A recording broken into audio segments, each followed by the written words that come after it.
안녕하세요. 돌쇠뉴스 시작합니다. 27일 ANN 뉴스클립 기사인데요. 제목은 환자의 급증으로 어쩔 수 없이 팩스로 되돌아가기, 그 서류는 무엇? 보건소의 지금입니다. 최근 급격한 감염자 증가로 일본도 몸살을 앓고 있는데요. 큰 예산을 들여 만든 감염자 데이터 시스템을 일선에서 사용하지 않고 다시 팩스로 되돌아가고 있다는 소식인데요. 아무리 읽어봐도 어이없는 댓글들을 보니 일본의 디지털화는 아직 멀었다는 느낌이군요. 뭐라고들 하는지 함께 보실까요? 통 크신 구독, 좋아요.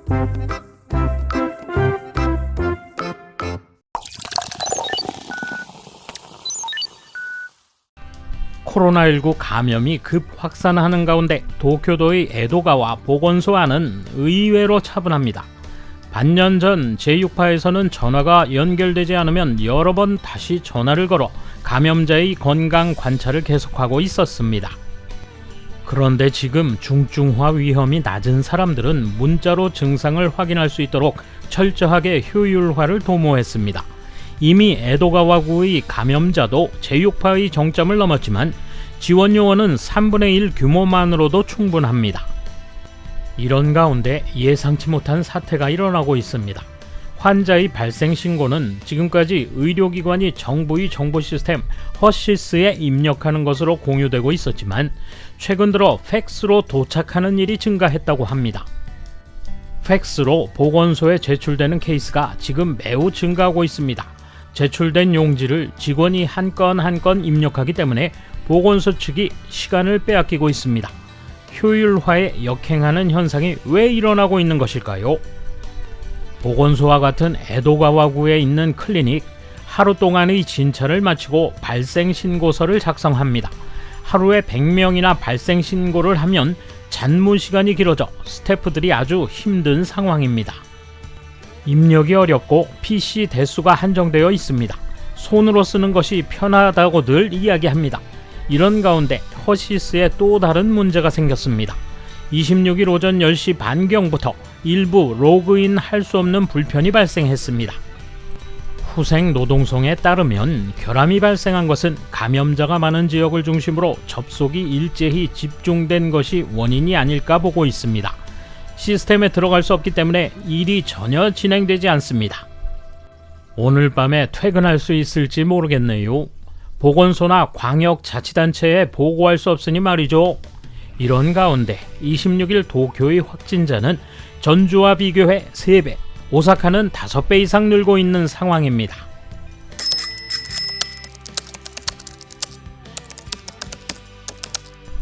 허시스는 익숙해져도 환자 1인분 20분, 익숙하지 않으면 30분 이상 걸립니다. 기본적인 주소, 이름 등은 물론 어떤 검사를 했는지, 어떤 중증화 리스크를 가지고 있는지, 백신 횟수는, 감염 추정 지역은 등 항목도 풍부합니다. 만약 양성 환자가 1일 10명이 발생하면 그것만으로 3시간 이상 걸려버립니다. 분담한다고 해도 굉장히 업무에 부담이 되고 거기에 대응하는 보건소도 패닉일 거라고 추측할 수 있습니다. 이제 이만큼 환자가 늘어나면 철저히 간소화하고 입력 항목도 더 적게 만들어야 할 것 같습니다. 행정 시스템은 손으로 쓰던 서류 항목을 그대로 입력 항목으로 했을 뿐이므로 현장 입력 작업에 생각보다 시간이 많이 소요된다. IT화할 때 필수 항목은 가급적 선택식으로 하고 필수가 아닌 자유 입력 항목은 텍스트 입력으로 하는 것이 바람직하다.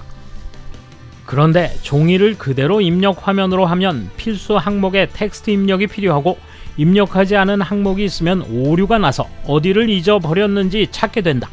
게다가 텍스트 입력이 많으면 스크롤하게 되어 등록 버튼을 누른 후에는 자신이 입력한 내용을 한 화면에서 확인할 수 없다. 귀찮은 입력 화면으로 만들기 때문에 운영 실수가 발생하기 쉽고 시스템 문제가 발생하면 팩스로 되돌아간다. 시스템화는 작업 효율이 향상돼야 의미가 있는 것이고 작업 효율을 떨어뜨리는 시스템을 만들었다면 그 행정 담당자는 상당히 머리가 나쁜 것이다. 이름은 완전히 텍스트 입력으로 하는 건 어쩔 수 없다고 해도 증상이라든지 검사 유무 등은 어느 정도 체크만 하거나 선택식으로 하는 게 맞다. 시스템을 만든 사람이 어느 정도로 해놨을까? 수가 늘어나면 물리적 시간이 길어지는데 말이다. 접속 장애도 일어난다면 국가가 감염 상황을 제대로 파악하기 위해 서버를 강화할 수밖에 없지 않나. 예산이 부족하다는 문제가 생기는 건 말도 안 되고 확실히 돈을 들여 제대로 된 시스템을 만들어야 한다고 생각한다. 중국에서는 판독 상자에 개인 카드를 놓기만 하면 입력이 완료됩니다.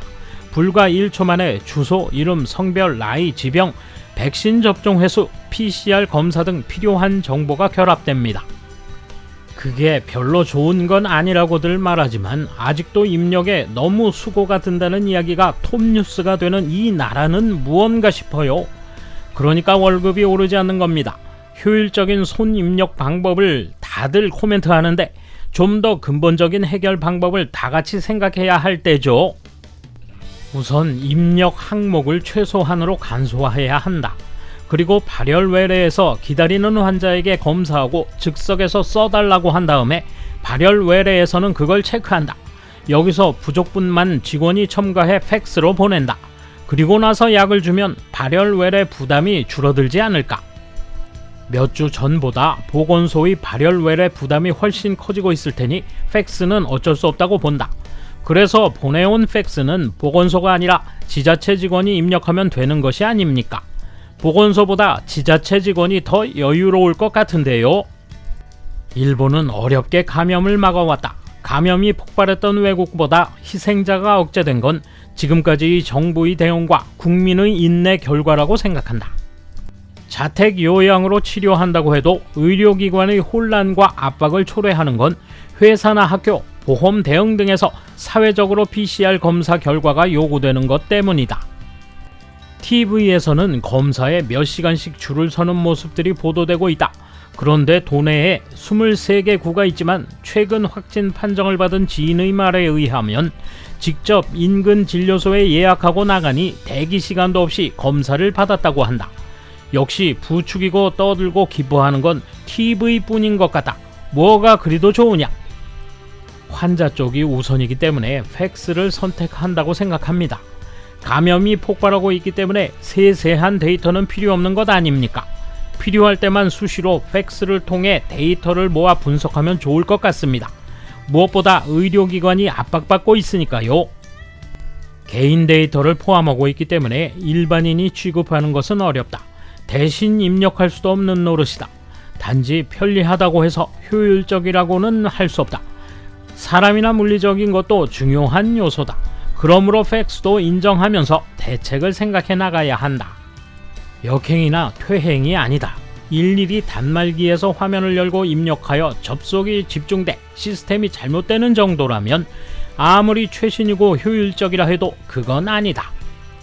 서류에 손으로 체크하고 팩스로 보내는 것만이라면 보건소 직원 이외의 누구라도 할 수 있는 일이다. 이런 환경을 만들면 보건소는 필요한 업무에 주력할 수 있다. 체크한 의료인이 직접 입력시키면 효율적이라고 생각하겠지만 체크자는 바빠서 시간이 없다. 시스템이 접속 집중 때문에 오류가 일어난다면 보건소가 아닌 곳에 입력센터를 따로 만드는 것이 효율적이다. 돌쇠 한마디. 이 정도군요. 우리나라로 치면 90년대 IT 기업들이 고민하던 수준이죠. 생각이 30년 전에 머물러 있는 걸 보니 역시 잃어버린 30년 맞군요. 감사합니다.